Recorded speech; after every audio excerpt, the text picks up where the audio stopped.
Pessoal, nesse vídeo nós vamos tratar sobre os processos de vitimização. A criminologia vai tratar a vitimização em 3 níveis diferentes. O primeiro nível de vitimização, que é chamado de vitimização primária, ele vai ocorrer quando o crime acontece. São aqueles danos diretos ocasionados à vítima em razão da prática de um delito.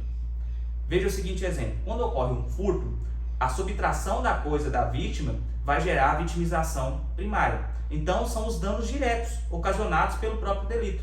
Se você tem um furto, é a subtração da coisa, o desfalque no patrimônio. Se você tem uma lesão corporal, é a violação à integridade física de uma pessoa. Se você tem um crime de calúnia, a violação à honra de uma pessoa.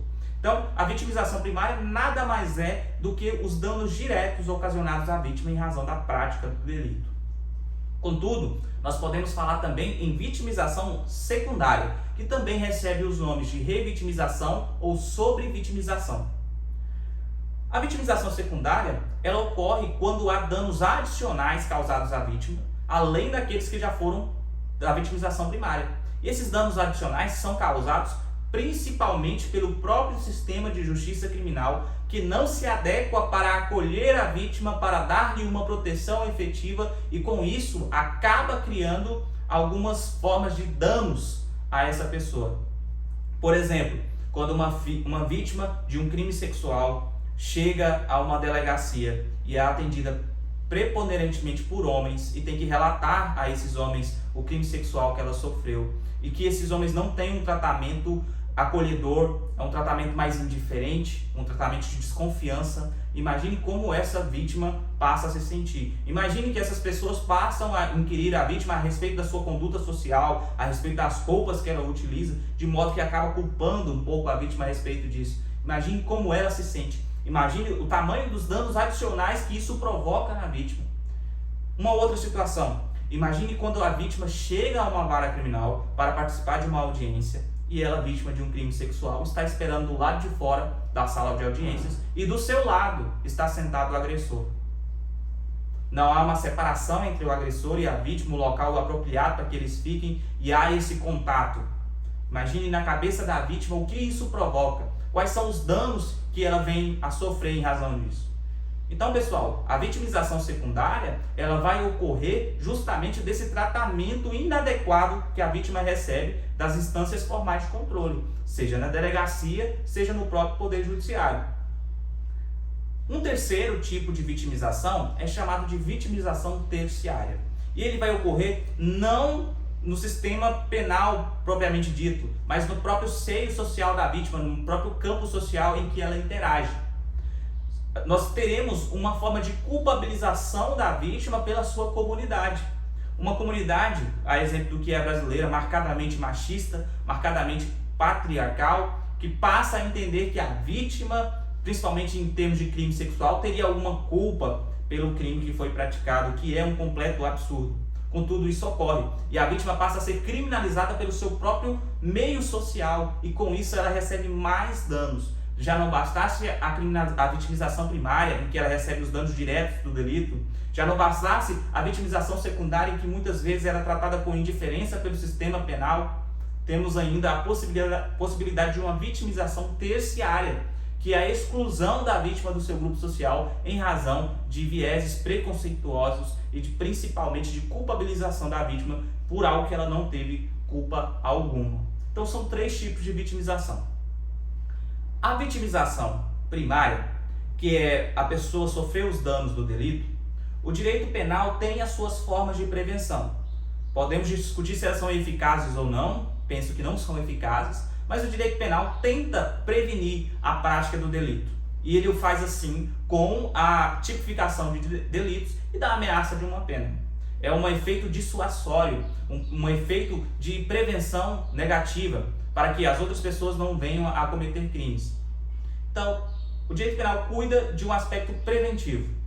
Contudo, o direito penal e o processo penal não oferecem nenhum tipo de mecanismo, de instrumento suficiente para garantir que a vítima não sofrerá uma vitimização secundária e uma vitimização terciária. Na verdade, muitas vezes é o próprio exercício do direito penal, do processo penal, que vai provocar esses fenômenos. É aí que entra a justiça restaurativa e que vem a nossa grande reflexão. Como é que a justiça restaurativa pode contribuir para evitar a vitimização secundária e terciária? Um dos pontos mais fortes da justiça restaurativa é uma mudança de cultura do próprio funcionalismo público, principalmente dos serventuários da justiça, no momento de receber e acolher a vítima. Essa cultura, que muitas vezes era marcada por uma burocracia, pelo preenchimento de vários formulários, é substituída por uma cultura de um contato direto, de um contato acolhedor, de um contato empático, em que a pessoa é ouvida sem ser julgada. Um acolhimento mais efetivo, que demonstre para a vítima que ela é importante para o processo, que ela é protagonista para o processo e que ela não terá os seus direitos violados mais uma vez por uma vitimização secundária.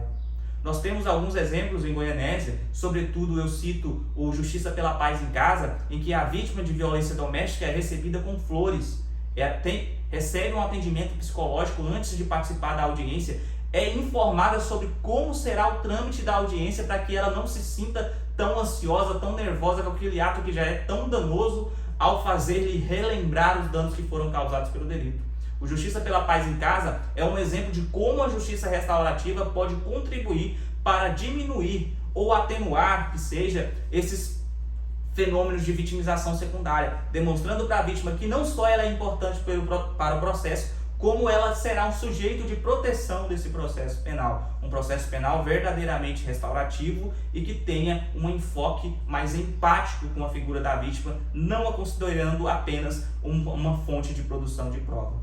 Então convido vocês a conhecer o Justiça pela Paz em Casa e sobre, principalmente em Goianésia, como isso é feito, sobre a recepção que a vítima tem. Por último, pessoal, sobre como a justiça restaurativa pode tratar a vitimização terciária. Vocês lembram que vitimização terciária é a exclusão da vítima do seu grupo social, em razão de vieses principalmente preconceituosos que tendem a culpabilizar a vítima pelo crime que aconteceu. E como é que a justiça restaurativa pode contribuir para atenuar esse fenômeno que o direito penal não tem percebido? É simples. Como a justiça restaurativa chama a comunidade para participar do processo de resolução de conflitos, nós teremos uma situação em que a comunidade participando de círculos de construção de paz, verificando como aquele conflito ocorreu, quais são os sentimentos que a vítima tem, que a vítima nutre e como é que ela pode ser cuidada pelo processo, nós temos aí uma possibilidade muito grande e efetiva de que na própria comunidade ela seja mais acolhida, mais protegida. Porque com a participação da comunidade no processo, você tira muito do espaço daquelas especulações que são feitas nessas sociedades, principalmente em comunidades menores, de poucos habitantes. Então, com a chamada para a participação da comunidade no círculo de construção de paz, em outras metodologias da justiça restaurativa, nós temos efetivamente uma grande possibilidade, um grande instrumento para evitar que ocorra a vitimização terciária.